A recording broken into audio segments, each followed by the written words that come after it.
Hay un himno que me gusta mucho y hace como un mes que lo tengo grabado en el banco. Debe haber un carpintero muy bueno acá porque ha puesto un clavo muy fuerte. Pero tenemos un carpintero que tiene una barreta mejor, lo puedo sacar. Anoche pasé por al lado de alguien y me puso 220. Me tocó con un cable de 220. Me metía electricidad en el cuerpo. Todos saben que yo soy bastante, no sé si la palabra parco para hablar. Hace como un mes que tengo un himno, el 274, es un libro que me gusta mucho. Pero tenía que agregarle algo más. Y antes de... va a ser muy cortito lo mío, solamente es pedir el himno, pero viene acompañado de un par de textos, de palabras que tienen que ver justamente con la cruz. El Éxodo dice, Moisés dice, ay Señor,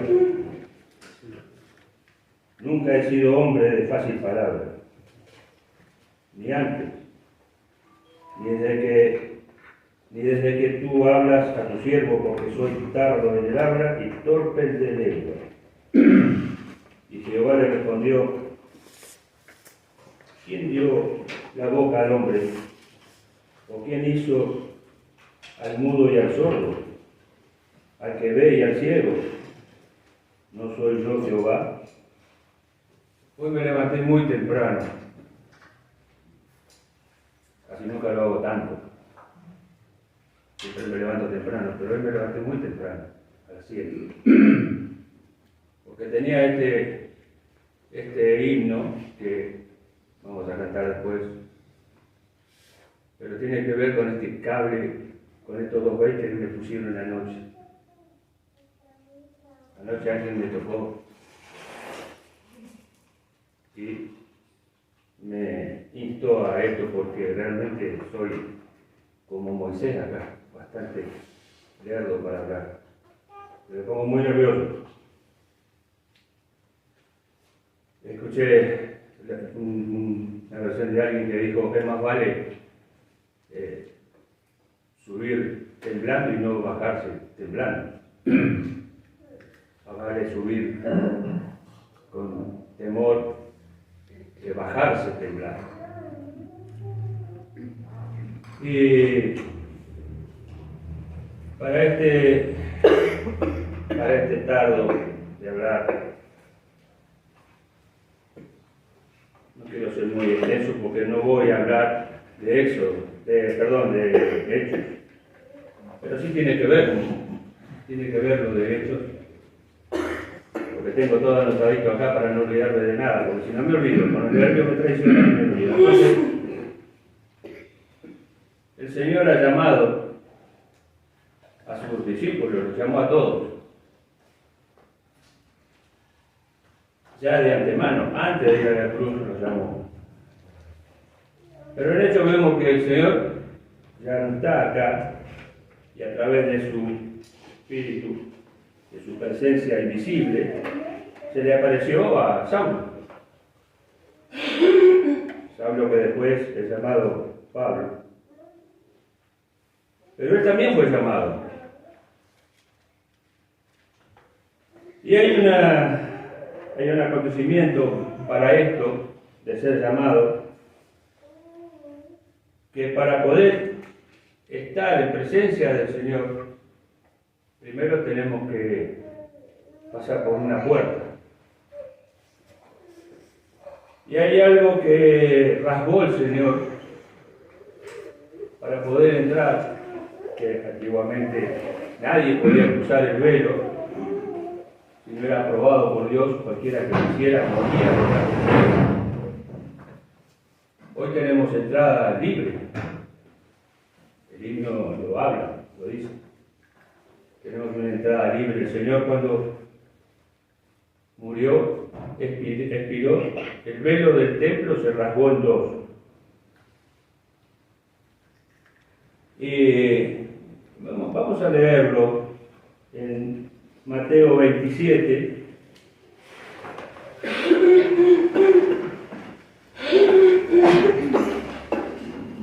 Mateo 27, 51. Podríamos leer todo. Si tenemos inquietud, podemos todo. A partir del verso 32, 27-32. Cuando salían, hallaron a un hombre de Cirene que se llamaba Simón. A este obligaron a que llevase la cruz. ¿Saben cuánto pesaba la cruz? ¿Alguien sabe cuánto pesaba la cruz? Los historiadores pueden calcular que la cruz pesaba 74 kilos 800. Y la tenía que llevar el Señor después de tanto castigo. Era imposible que la pudiera llevar. La podía llevar, pero no podían caminar 600 metros desde la puerta de los leones, que le llamaban, hasta el Gólgota. Y dice, y cuando llegaron al lugar llamado Gólgota, que significa lugar de la calavera, le dieron a beber vinagre mezclado con hiel, pero después de haberlo probado no quiso beberlo. Cuando lo hubieron crucificado, repartieron entre sí sus vestidos, echando suertes para que se cumpliese lo dicho por el profeta. Partieron entre sí mis vestidos y sobre mi ropa echaron suertes. Y sentados le guardaban allí, y pusieron sobre su cabeza su causa escrita: este es Jesús, el Rey de los judíos. Entonces crucificaron con él a otros dos ladrones, uno a la derecha y el otro a la izquierda. Y los que pasaban le injuriaban, meneando la cabeza, y diciendo: tú que derribas el templo en 3 días, lo reedificas, sálvate a ti mismo, si eres hijo de Dios, desciende de la cruz. De esta manera también los principales sacerdotes, escarneciéndole con los escribas y los fariseos y los ancianos, decían: a otro salvó, a sí mismo no se puede salvar. Si es el Rey de Israel, descienda ahora de la cruz y creeremos en él. Confió en Dios, líbrele ahora si le quiere, porque ha dicho: yo soy hijo de Dios. Lo mismo le injuriaban también los ladrones que estaban crucificados con él. Y desde la hora sexta hubo tinieblas sobre toda la tierra hasta la hora novena. Cerca de la hora novena, Jesús clamó a gran voz diciendo: Elí, Elí, lama sabactani, esto es: Dios mío, ¿por qué me has desamparado? Algunos de los que estaban allí decían al oírlo a Elías: llama a este. Y al instante, corriendo, uno de ellos tomó una esponja y la empapó de vinagre, y poniéndola en una caña le dio a beber. Pero los otros decían: deja, veamos si viene Elías a librarle. Mas Jesús, habiendo otra vez clamado a gran voz, entregó el Espíritu. Y he aquí, el velo del templo se rasgó en dos, de arriba a abajo, y la tierra tembló, y las rocas se partieron. Tal vez sepan a través de Éxodo que las medidas del velo, el velo dice que tenía entre 18 y 20 metros de altura, 10 metros de ancho y 10 centímetros de espesor. 2 caballos, dice, que no lo podían rasgar al velo, tirando uno de cada uno, no lo podían rasgar, y el velo se rasgó. ¿Cómo entraron? ¿Cómo fueron llamados los discípulos por el Señor? ¿Cómo entró detrás del velo Pablo? Pablo tuvo que reconocer, creer y aceptar, así como todos los que estamos aquí hemos creído y aceptado a Cristo. El velo se rasgó para cada uno de nosotros, de aquellos que hemos creído en el Señor. Ese es el libre acceso que tenemos, la libertad de poder entrar al lugar santísimo, después de haber reconocido y aceptado. Vamos a leer también en Romanos capítulo 12.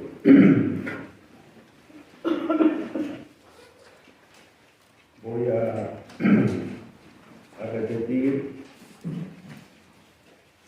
un pensamiento que se tuvo hace 15 días en una reunión de miércoles.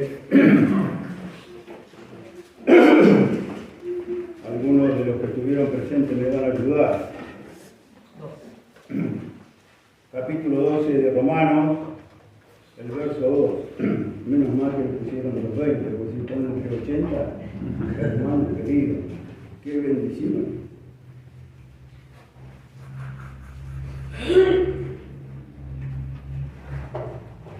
No sé ustedes, hermanos, pero el temor con que se habla da la pauta que la vida respalda. La vida respalda el pequeño pensamiento del tío Rodo. Y es una bendición. En un momento de la vida de Moisés, porque él leyó lo que le pasó cuando el Señor lo mandaba a rescatar al pueblo, y él dijo, no, soy hombre torpe de palabra. Y entonces llegó tanta la porfía de Moisés que tuvo que poner a Aarón. No hacía falta una mujer, pero ante la porfía de Moisés, el Señor puso a Aarón. Entonces Moisés decía a Aarón, decirle al rey, le decía al faraón, andá y decirle al faraón. Las palabras eran de Moisés, el espíritu era de Moisés, pero fue tan renegado, tan tosudo. El Señor, ¿quién dio la lengua? Les puedo asegurar que nos pasa a todos los hermanos, ¿no? ¿Quién dio la lengua? Y entonces, en un momento, escuchen, en un momento de la vida de Moisés, solamente reflejo esto, le dice Moisés al Señor, concebí yo a todo este pueblo, lo engendré yo para que me digas, llévalo en tu seno como lleva la que cría al que mama a la tierra de la cual juraste a sus padres. Está discutiendo nuevamente en otro momento, está hablando, no discutiendo, hablando Moisés con el Señor. Entonces le pregunta a Moisés al Señor, concebí yo a todo este pueblo, lo engendré yo para que me digas, llévalo en tu seno como lleva la que cría al que mama a la tierra de la cual juraste a sus padres. ¿De dónde conseguiré yo carne para dar a todo este pueblo? Moisés al Señor. Porque lloran a mí diciendo, danos carne que comamos. El pueblo estaba desenfrenado, estaba hastiado del maná que comía y quería carne. No puedo yo solo soportar a todo este pueblo. Moisés al Señor. Que me es pesado en demasía. Y si así lo haces tú conmigo, yo te ruego que me des muerte, Moisés al Señor, si he hallado gracia en tus ojos y que yo no vea mi mal. Entonces el Señor dijo a Moisés, calma Moisés, tranquilo. Escuchen lo que dice el Señor a Moisés.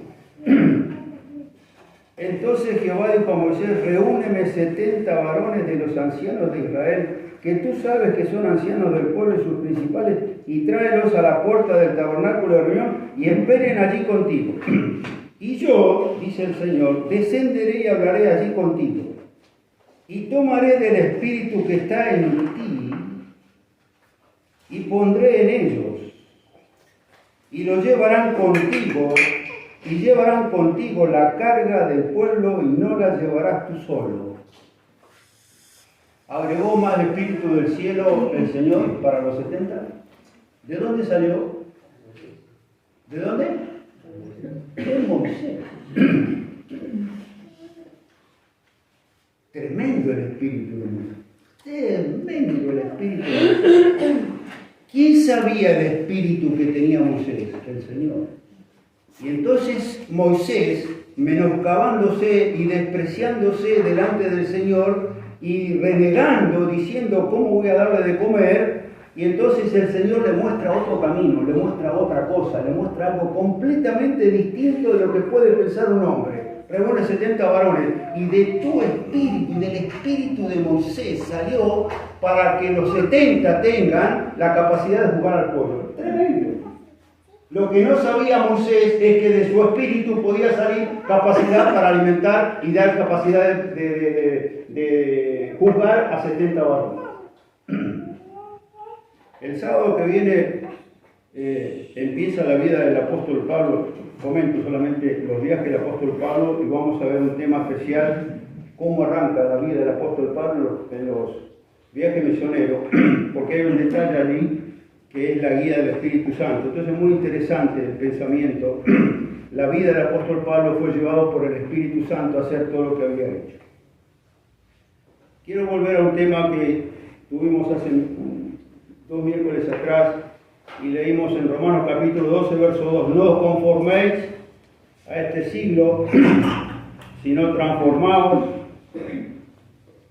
por medio de la renovación de vuestro entendimiento, para que comprobéis cuál sea la buena voluntad de Dios, agradable y perfecta. La buena, agradable y perfecta voluntad de Dios. No vivir, decíamos, al estilo o al criterio del mundo, sino comprobar cuál sea la buena voluntad de Dios, agradable y perfecta. Primera Pedro capítulo 4. Primera Pedro capítulo 4. Verso 1, puesto que Cristo ha padecido por nosotros en la carne, vosotros también armados del mismo pensamiento, pues quien ha padecido en la carne terminó por el pecado. Para no vivir el tiempo que resta en la carne, palabra del apóstol Pedro. Lo anterior fue del apóstol Pablo, no conformarnos este siglo. Ahora es el apóstol Pablo, Pedro, para no vivir el tiempo que resta en la carne, ya vamos, conforme a las concupiscencias de los hombres, conforme a los malos deseos de los hombres, sino conforme a la voluntad de Dios. Tomar el ejemplo del Señor, no vivir conforme a los malos deseos de los hombres, sino amoldarnos a la vida que Cristo o el Señor nos ofrece o nos determina hacer conforme a su voluntad. Y habíamos dicho en ese pensamiento que habíamos resumido 4 hombres entre el capítulo 9 y el capítulo 10 de Hechos que resaltan, y habíamos dicho allí que estos hombres tenían unas características con respecto a la voluntad de Dios. Y esta característica era que el apóstol Pablo, conociendo antes de ser creyente, veía cómo había actuado Esteban, veía cómo habían actuado los que llevaron a enterrar a Esteban, vio el apóstol Pablo, le habían puesto los vestidos de Esteban a los pies de él, y el apóstol Pablo miraba cómo se comportaban los creyentes, y entonces estaba renegando, estaba de alguna manera contrariando la voluntad de Dios. Él pensaba que estaba haciendo bien y entonces en un momento pide cartas a los sumos sacerdotes para ir contra los creyentes de Damasco, y en el medio del viaje interviene el Señor para que el apóstol Pablo no siga contrariando la voluntad de Dios. El apóstol Pablo, en su sabiduría y en sus criterios y en sus conceptos, pensaba que estaba haciendo bien, estaba contrariando la voluntad de Dios, porque el Señor les llega a decir: dura cosa es dar coces contra el aguijón. Y el apóstol Pablo estaba contrariando la voluntad de Dios. El otro era, el personaje era Ananías, y entonces Ananías, un discípulo del Señor, viene el Señor, le dice: ve a la calle derecha, ve donde está el apóstol Pablo, y Ananías cuestiona la voluntad de Dios. Ananías cuestiona y dice: sí, Señor, pero un momentito, vos sabés que Pablo, vos sabés que venía con carta y venía y... No, Señor, no. Mira, Ananías, ve, Pablo está orando y ve, ponle la mano y va a empezar a ver, pero entonces Ananías cuestionando la voluntad de Dios, definitivamente va y cumple la voluntad del Señor. El otro personaje era Cornelio. ¿Y qué hizo Cornelio? Un inconverso. Cumplió, muy bien. Uno la contrariaba, el otro la cuestionaba y este cumplió la voluntad de Dios. ¿Por qué la cumplió? Porque Cornelio, como siendo inconverso, pero él tenía temor de Dios y hacía oraciones y limosna con toda su familia, muy llamativo, un centurión, y decíamos el carácter que tenía que tener el centurión, el carácter que tenía que tener el centurión y las veces que habrá mandado a matar a algún soldado, como lo hizo Herodes con la guardia. No cumplieron los soldados, no sabe Herodes. Después le habrán contado que Pablo, ¿cómo me pueden decir a mí? A Herodes le van a decir, a este tirano le van a decir que un ángel salvó a Pedro. ¿Quién le va a decir esto? No se puede creer, ese es un cuento de hadas. El cuento de hadas lo vivió Pedro, hermanos queridos. ¿Qué cuento de hadas que vivió Pedro? Tremendo. Y entonces Cornelio, sencillo, un centurión que temía al Señor, y entonces el Señor dice, mira, manda a los siervos, te va a hacer bien que vengan los siervos, porque entonces vienen manda, toma a los siervos, los lleva, viene Pedro, predica el Evangelio, y se convierte Cornelio con toda su casa. Cumplió la voluntad del Señor. Algunos la contrariaba como Pablo, el otro la cuestionaba como Ananías, y este cumplió la voluntad del Señor. ¿Y qué pasa con Pedro? Cuando llegamos a Pedro al ejemplo.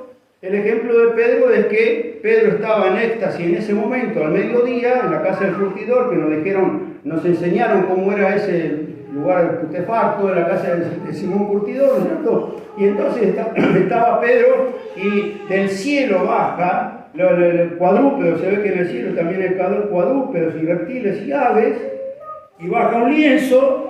Y entonces le dice Pedro, la voz era, mata y come. ¿Y qué dijo Pedro? Ahora notemos, hermanos, un detalle, Señor con mayúscula. Cuando escriban un mensajito, cuando ponen, que el Señor te diga, póngalo con mayúscula. Fíjense en todo Hechos, el Señor, no es el Rey, es el Señor de la iglesia. Es el Señor de la iglesia, con mayúscula. Pongan, es un reconocimiento, es un temor. Es el Señor, es el amo de la iglesia, durante todo Hechos. Y acá no vemos a un Juan Carlos, no hay un Juan Carlos, ¿no? ¿Se acuerda Juan Carlos? El que estuvo presente anoche, ¿se acuerda de Juan Carlos? Se ve que había pocas iglesias porque acá no iba Juan Carlos, ¿cierto? Muy bien.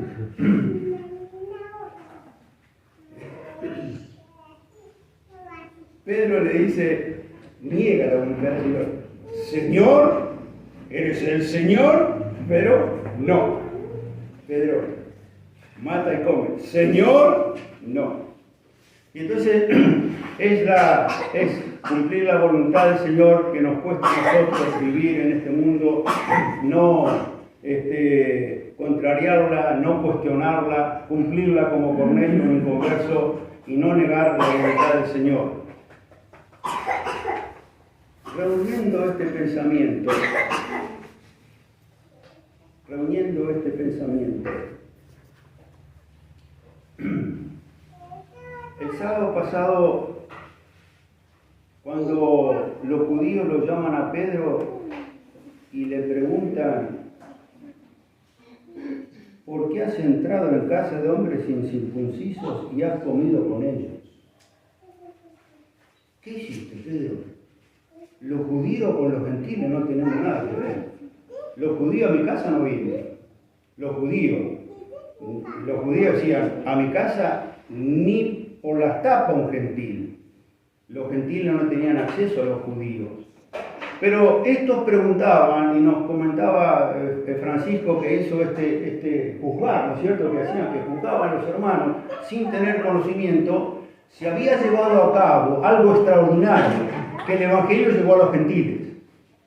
Entonces Pedro había sido el que había traído la segunda llave del reino. Tiene un proceso doctrinal, hermano, que el Señor le dijo a Pedro, a ti te daré las 2 llaves del reino. Entra por los judíos cuando se convierte en 3.000 y luego 5.000, entra por Pedro por la predicación y entra por Pedro por la predicación a los gentiles y entonces se conforma un nuevo pueblo que es la iglesia, judíos y gentiles.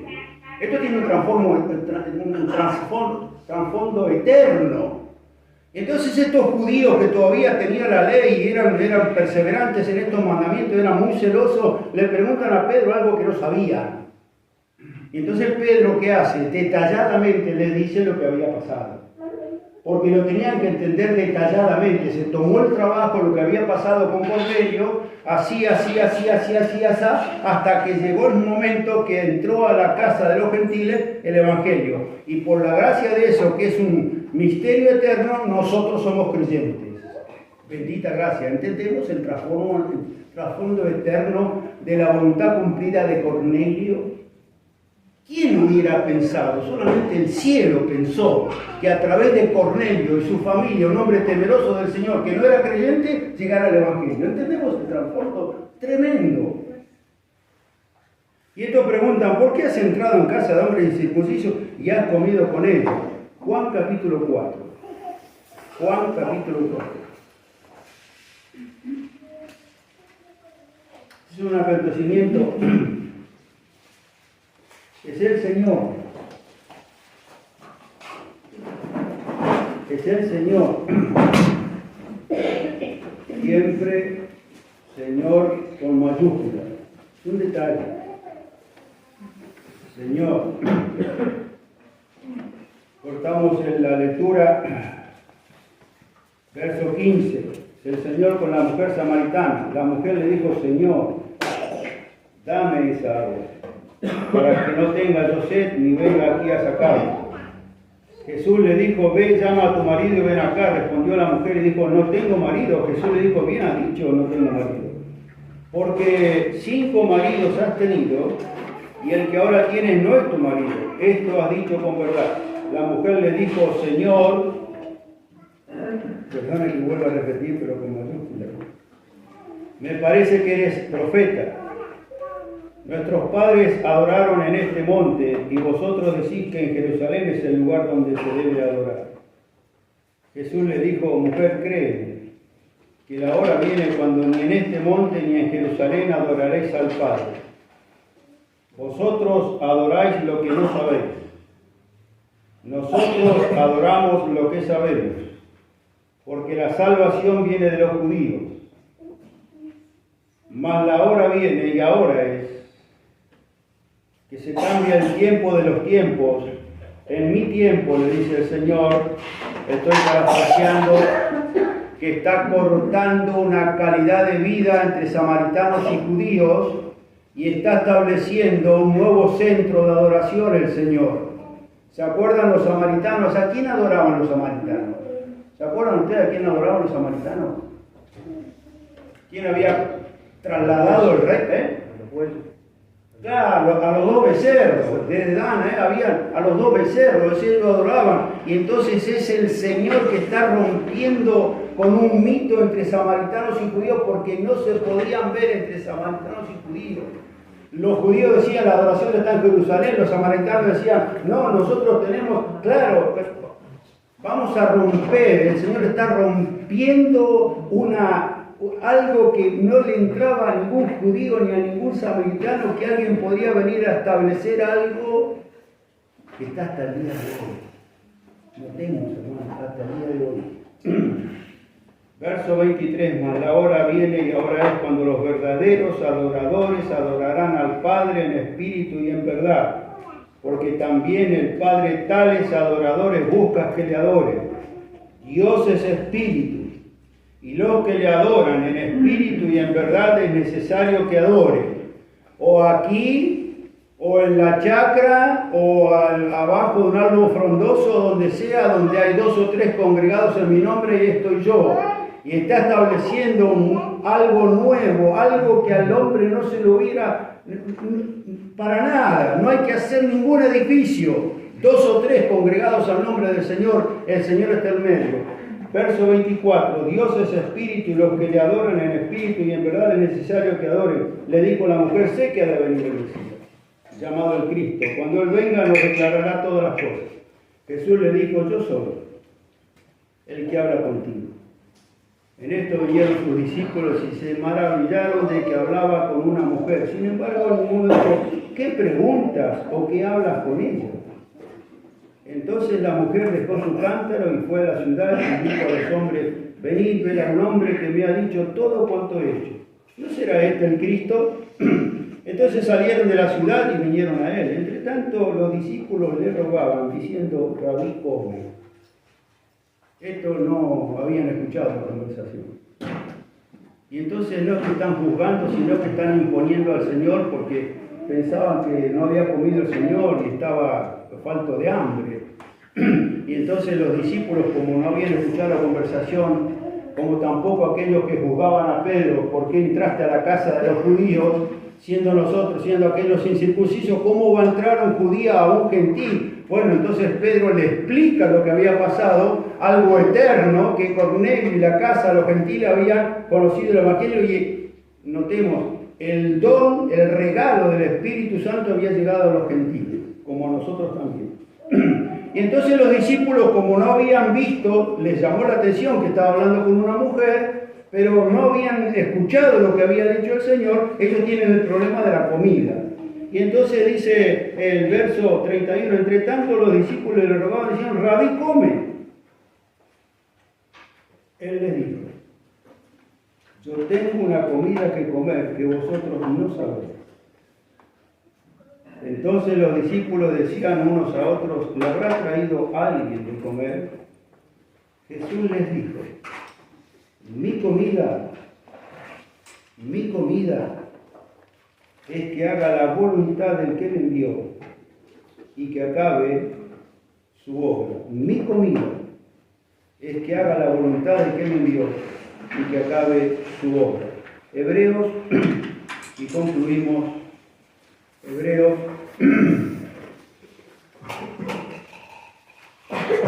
capítulo 10.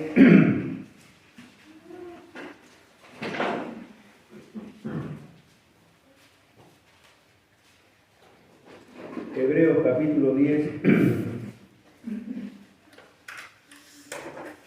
Porque la ley, teniendo la sombra de los bienes venideros, no la imagen misma de las cosas, nunca puede, por los mismos sacrificios que se ofrecen continuamente cada año, ser perfectos a los que se acercan. De otra manera cesarían de ofrecerse, pues los que tributan este culto limpios una vez, no tendrían ya más conciencia de pecado. Refutando que el fin de la ley es Cristo, el apóstol o el que escribe, porque no tenemos el autor de Hebreos, está desterrando la calidad de la ley para poner como sumo la bendita persona del Señor Jesucristo y su obra. Y entonces el verso 3 dice, pero en estos sacrificios cada año se hace memoria de los pecados. Porque la sangre de los toros y de los machos cabríos no puede quitar los pecados. Por lo cual entrando en el mundo dice, sacrificio y ofrenda no quisiste, mas me preparaste cuerpo. Holocaustos y expiaciones por el pecado no te agradaron. Entonces dije, he aquí que vengo, Dios, para hacer tu voluntad. Como en el rollo del libro está escrito de mí, diciendo primero sacrificio y ofrenda y holocausto y expiaciones por el pecado no quisiste, ni te agradaron, las cuales cosas se ofrecen según la ley. Y diciendo luego aquí que vengo, Dios, para hacer tu voluntad. Quítalo primero para establecer esto último. En esa voluntad, yo anoté aquí, no contrariada, no cuestionada, la voluntad cumplida y la voluntad no negada del Hijo al Padre. En esa voluntad, verso 10, somos santificados mediante la ofrenda del cuerpo de Jesucristo, hecha una vez y para siempre. Qué bendición la bendita persona del Señor Jesús. Eso venimos en esta mañana a celebrar. Dulces momentos consoladores, los que yo paso junto a la cruz. El Señor Jesucristo habiendo muerto por nosotros, en una voluntad absoluta sumida al Padre, en una voluntad absoluta, aún en Getsemaní, que podría haber pensado, que podría haber dicho, sin embargo, la voluntad del Señor, y hermanos, para toda la eternidad, en esa voluntad somos santificados, somos apartados, mediante la ofrenda del cuerpo de Jesucristo, hecha una vez y para siempre. Que el Señor bendiga su palabra.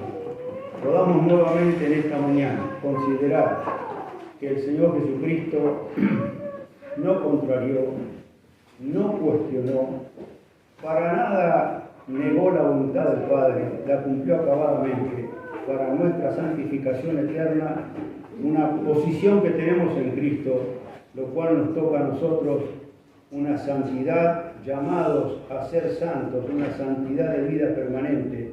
En el ejemplo supremo que tenemos del Señor, se entregó plenamente al Padre para que nosotros seamos santificados para toda la eternidad. Que el Señor te bendiga.